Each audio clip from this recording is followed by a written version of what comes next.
In collecting, whether it's sports cards, comic books, you name it, coins and stamps included, firsts are a significant part. The rookie card, the first edition, the first year of issue in a coin. But when it's the first year of issue and the only year of its type, it takes it up a notch, does it not? In U.S. history, how many times has that happened? Well, I'm going to say once. And tonight, we're going to talk about it. Here we go.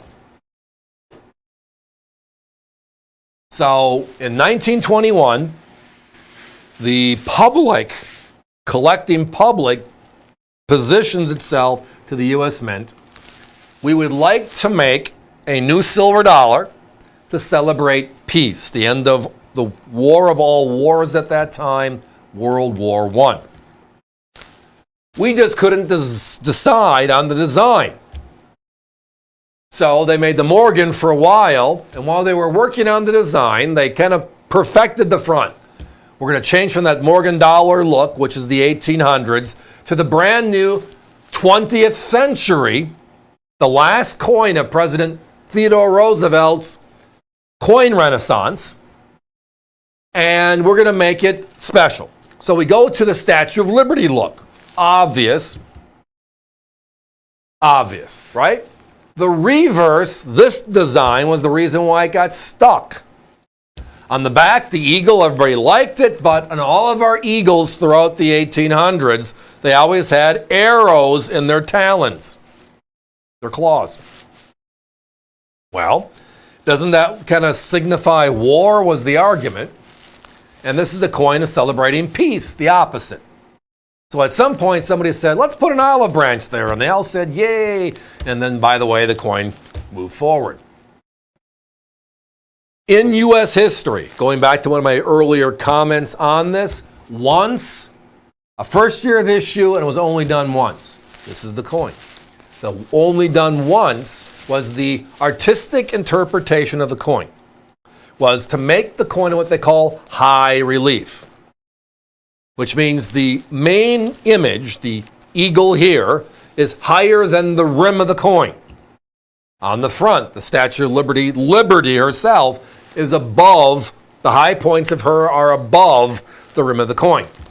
Beautiful, artistic, right?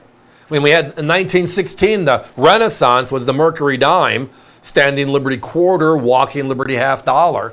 Beautiful new designs. And now the dollar, even more so, this beautiful design. But it was also meant for circulation. It wasn't meant to hang on your wall or wear around your neck. You could do that if you wanted, but we needed a dollar in circulation. When the war was over, we had a lot of silver remaining on the original Pittman Act, which melted 60% of the Morgan dollars. So they pushed forward into a new design, used the silver from the Morgans to make the early piece. So this is a resurrection of silver. And there you have it. They changed it quickly. It only lasted for about 2 weeks in circulation, and then it just didn't function. I mean, if you stack 10 coins on top of each other, they should stay there. Stack 10 coins in high relief, they won't. They're going to tip over. Well, they were intended for circulation, creating issues for banks, stores, or anybody that would use it. So they flattened out the design in 2022, and then they opened it up to Denver, San Francisco, and Philadelphia. So in 2021, this first year, only one coin. Philadelphia, only one design type, the high relief. Now, between 1921 and 1935, the last year of issue for the peace dollar, the U.S. Mint struck 24 different coins. P's, D's, and S's all added together. And we always look at the coins and rank them from which one they made the fewest to which one they made the most, right? The rarity index. And the peace dollar, this coin, this high relief unique coin, was number 4 in rarity. Never a bad problem, right? But with that many people holding on to the coin in theory, you would think today that after 40 years of NGC and PCGS doing their thing, and they publish how many coins they see, all grades, You would think that, well, how many people out of 1 million coins made, which ranks number 4, would there be left today? Well, if you add up both NGC and PC, you get only 43,000 and change. And again, the ones you do see, well, here is the other side of an equation. Out with the old, in with the new. We all have heard that phrase before.